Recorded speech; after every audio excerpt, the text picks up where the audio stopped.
This story that's been going around quite a lot on social media. It's a story about Thangam Debbonaire, who's pictured there, calling for free social care would give the Tories a stick to beat us with. This seems to me to be quite an alarming development, considering that Keir Starmer was committed to the same policies Jeremy Corbyn had on social care. We've got Gemma Corker, who's the chair of Tatton CLP and in Cheshire DPAC. We've got the co-founder of Cheshire DPAC, Helen Rowlands, and we've got Rachel O'Brien, who is a disabled activist and prolific Twitterer, whose tweets I read, and I asked her to come on to speak about this. Now, Gemma, this sort of decision to not promise free social care came about in a compositing meeting for the Women's Conference. Can you tell us what happened? Yeah, so basically, obviously, compositing meetings is when a committee will pull together all of the motions as passed by various CLPs on a specific topic. So because I drafted and presented the motion at Tatton CLP, and I was also the delegate, or one of the delegates going to the Women's Conference, I was invited to the compositing meeting. And we'd all been sent a previous, the office version of the compositing document. And in that document, it carried through from a whole load of the other, 10 other motions. There was at least 2 points that directly cited free social care. And we could all see that was in the office version. And then as we're in the meeting, Labour, I don't even know who these people were, but the people running the meeting, are screen sharing a document that had all of those things taken out before we'd even got into the meeting, before we'd even discussed it. And it was when another lady in the meeting brought it up, why are these points missing? And then it was like, oh, there must have been a mistake. And so we start saying, okay, well, we'll put those words back in then.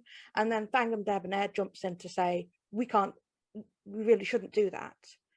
And it's like, what? And she does this whole thing telling us about how it's unrealistic. If Labour commits to any big spending plans, it will take away from other things that we could do in the manifesto. The Tories would just blame us for spending money.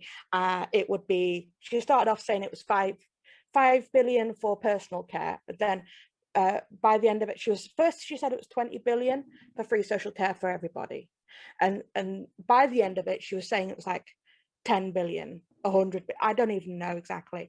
She just kept inflating the figure every single time to say, oh, free social care for everybody, it's just too expensive. And if you put this language back into this document, it will be the reason that we lose the next election, which is a heavy thing to suddenly have hung on you in a meeting where I just wanted to get this document,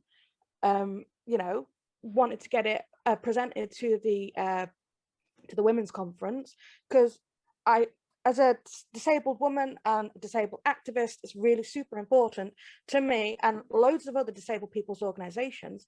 Free social care is one of the things, it is a key demand. It is the same across pretty much all disabled people's organisations that aren't one way or another captured by the state. It is the one thing we all agree on 100%. So to have Labour straight up tell us that they would not support us in this, and that if we continue to push for it, we would be responsible for Labour losing the next election, and could we honestly live with that sort of guilt, was a hell of a thing to be dropped on it. Yeah, it was very upsetting. I gotta say, it was not a nice meeting.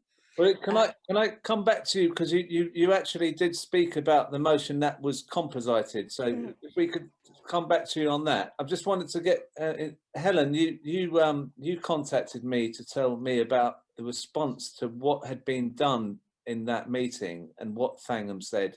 You talked to me about what other MPs in the Labour Party had said about it. Do you think Labour's changed its policy on this, or or what's the situation?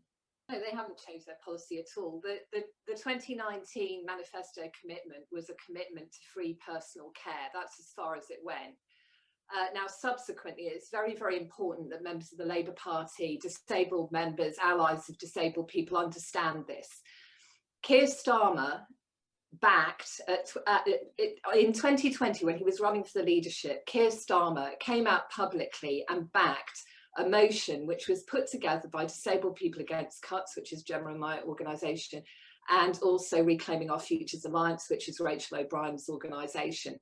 That motion went further than the manifesto commitments from 2019, and I'll let Rachel talk more about that because she would have been involved in writing that motion.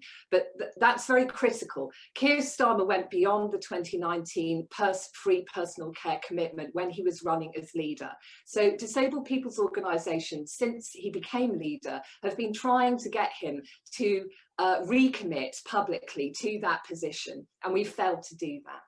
Now, following John Prynne's Disability News Service, and I would ask everyone to subscribe to John and follow him on Twitter, because he does outstanding journalism for the disabled people's movement in this country. And following his story about what happened with Thangam, activists were pushing it online, and we managed to get the following Labour MPs to come out and make supportive statements. They're not all asking exactly for what disabled people's organisations are asking for, but they're broadly sympathetic, and we're grateful to them for that.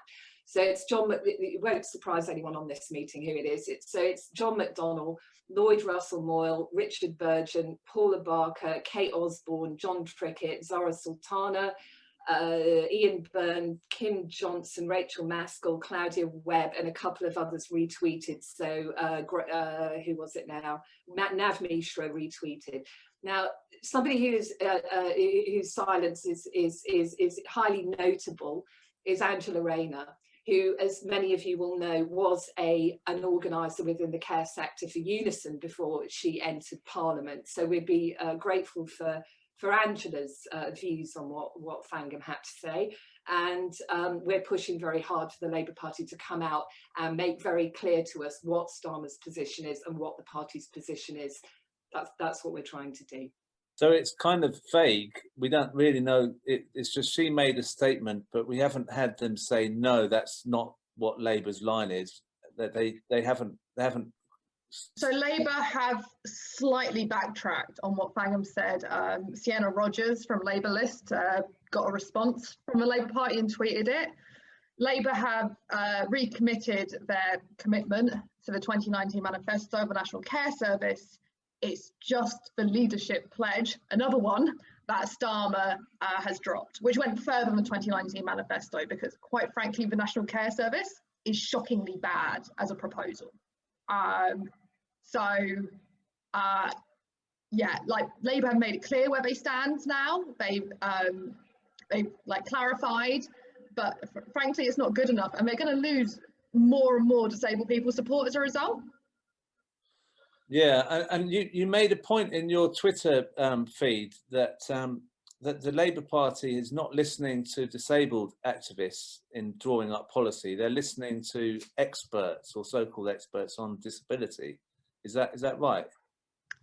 I mean, yes, they've got some policy wonks in a room who have never had to use social care or like haven't got the experience of working in the disabled people's movement.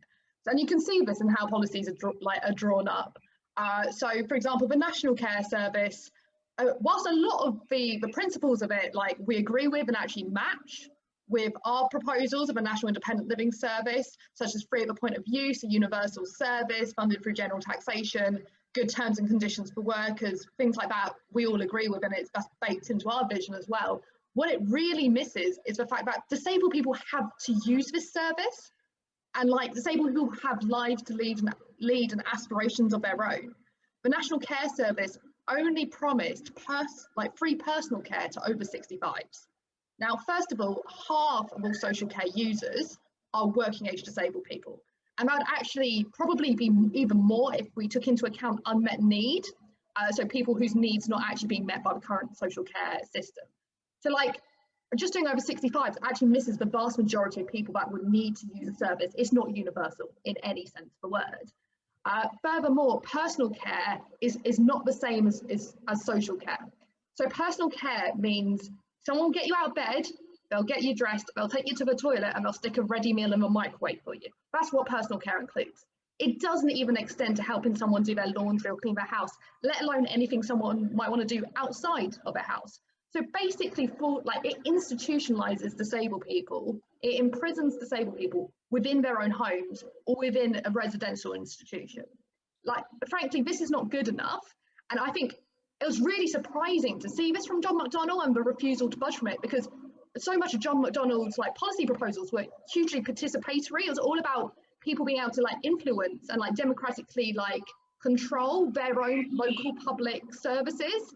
But there's been a massive blind spot when it comes to disabled people and social care, where actually apparently we'd be content to sit in our own homes, not doing anything all day, whereas the rest of the Labour manifesto is about local services and recreation and beautiful green spaces which everyone can enjoy. But apparently disabled people can't even get out their front door because they're only promising personal care, not full social care support. So there's a lot to be thought about. There's a lot to consider there's not being listened to by politicians on this. But then ultimately, if the Labour Party is saying they can't afford social care, then that goes right. That's even further back as a step. So I just want to get back to Gemma, because Gemma, you spoke in the women's conference about the motion. You spoke to the motion. So what happened when you spoke to it? Did people react to what the story about Thangam? What about that? What happened? Yeah, I mean, here's the thing. I didn't actually go into a lot of that. I just mentioned that I fought hard to keep the language in about free social care, which still didn't go far enough. And I said, this motion does not go far enough, but it is a good stepping stone. An awful lot of women who responded to the motion and what I'd said, I think at least 3 different women straight up named Thangam and Starmer's own commitments in the past. Really, it's really clear that this has resonated really a lot with the membership, as well as delegates. It really starting to feel like there's going to be a big shift. There has to be a big shift in this, because if the Labour Party does not move on this, they are effectively going to just lose the disabled vote. We're 20% of the population. Do you want to risk that ultimately? Because if the Labour Party does not want to represent disabled people, we'll just have to do it ourselves, like we've done everything else ourselves at this point in our lives. Are you kidding me? You think that we're not going to walk across coals to get what we need? Because we absolutely will. Because we've had to fight so hard for literally everything we've ever had. You're going to tell me that the Labour Party won't support us? Fine. Okay, at this point, sort of done with it. After being in that meeting the other week, I very nearly gave my resignation, but it would have meant that I couldn't have spoken to conference. With Starmer looking quite as wobbly as he is right now, I'm hanging around a bit, because I'm hoping if we put enough pressure in the right places, we can cause a shift in Labour's policy. And if they don't shift, then they can just kiss goodbye to the disabled vote, because, I mean, we're prepared to represent ourselves. If Labour won't let us represent ourselves, it's just the way it's going to be. Yeah, well, thank you for coming on. It is really depressing that she could make that kind of announcement about the motion without really consulting anyone, and such a big decision. But there has been a lot of reaction to it, which is quite heartening. And thank you, Helen, as well. Are you all at the women's conference at the same time? I think there's something going on with Wi-Fi.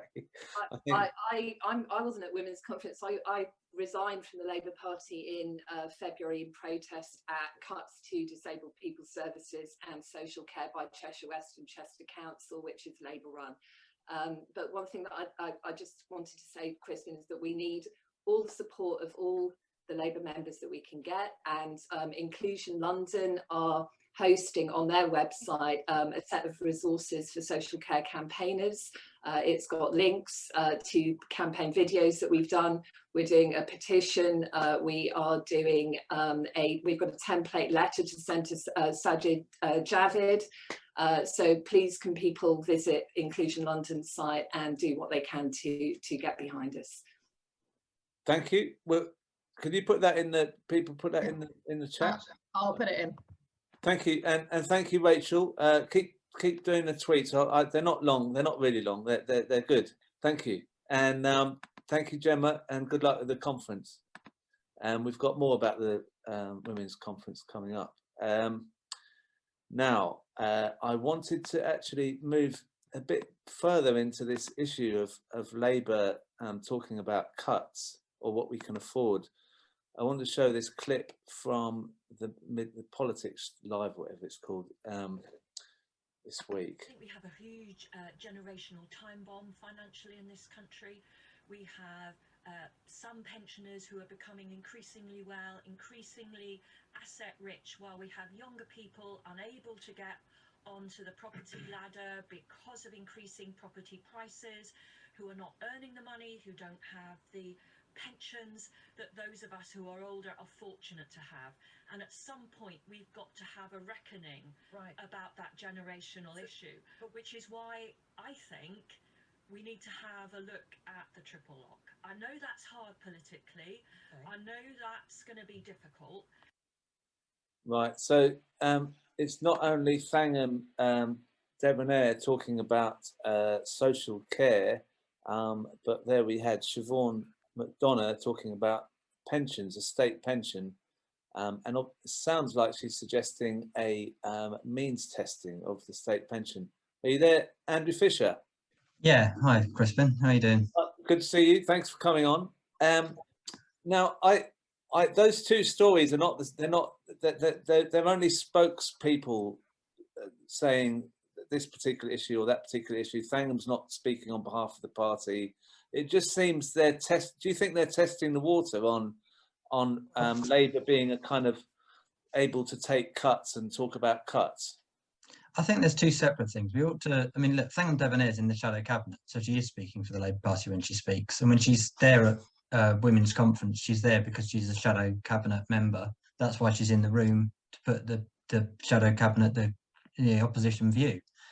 You know, Siobhan McDonough, as far as I know, isn't on the front bench, so she's just speaking, you know, as herself as a backbencher. But it speaks to something that we saw a lot of through the Ed Miliband years, and actually in the tail end of Gordon Brown after the crash, which was, you know, Labour accepted the case for austerity. And here we see it again with the triple lock. I mean, it's ironic, she says, you know, those of us that have got good pensions. Well, I'm sorry, Siobhan, not everybody's an MP who gets a defined benefit pension.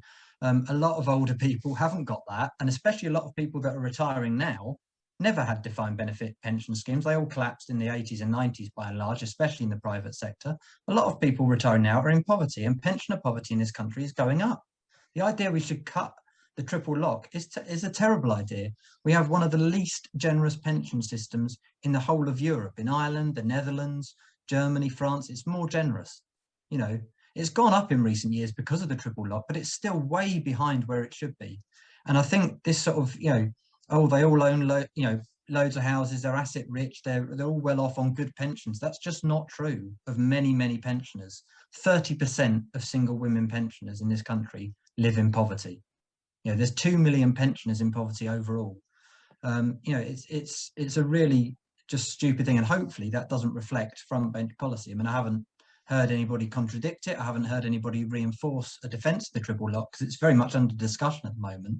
There's talks the government might knock it on the head or revise it in some way. So I think it's a real principled thing. We should defend it, but also it's an opportunity for Labour. You know, Labour's polling amongst older people is terrible, and has been for, you know, a generation actually. This is a real opportunity to sort of kick the Tories on this and pick it up. But what it speaks to on both things is the failure to take on an argument. And I think that's the biggest problem under Starmer's leadership, is that overall the party just doesn't want to fight on anything. Where's the campaign? Where's the passion? Where's the we stand for this and we're going to fight the Tories tooth and nail on this? I don't know what that is at the moment. What is the this? And the reason people won't vote for us in Hartlepool, I hope Batley and Spen we win, to be frank, but in Hartlepool, look at the result. 8,000 people turned out for Labour. That was it.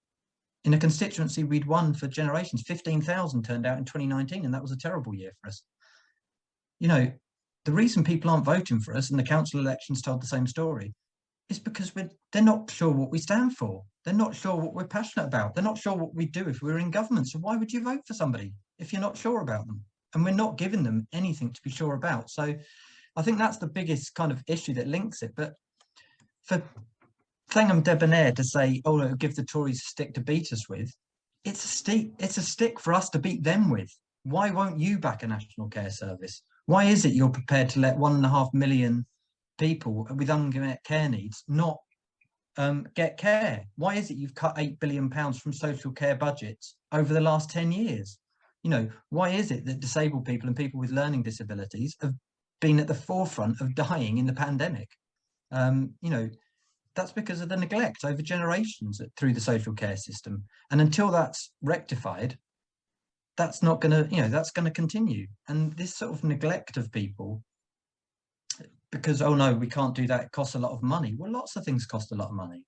You know, at the end of the Second World War, we were more in debt, 2.5 times more in debt than we are today. Clement Attlee didn't turn around to Nye Bevan and say, sorry about that NHS thing, but, you know, the Tories will just use it as a stick to beat us with if we propose spending all this money when we're in massive debt. They got on and did it, and of course you can do it.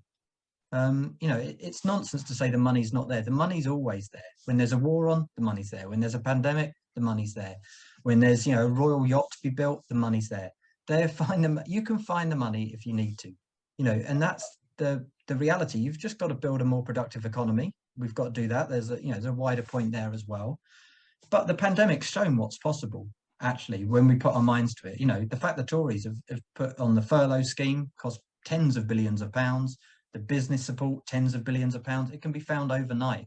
So this idea that the money's not there is not a thing. I mean, there's definitely a capacity issue in the social care system. It would take, you know, we have to be realistic, it would take 5 or 10 years to build a national care service on the scale of the NHS today as we know it.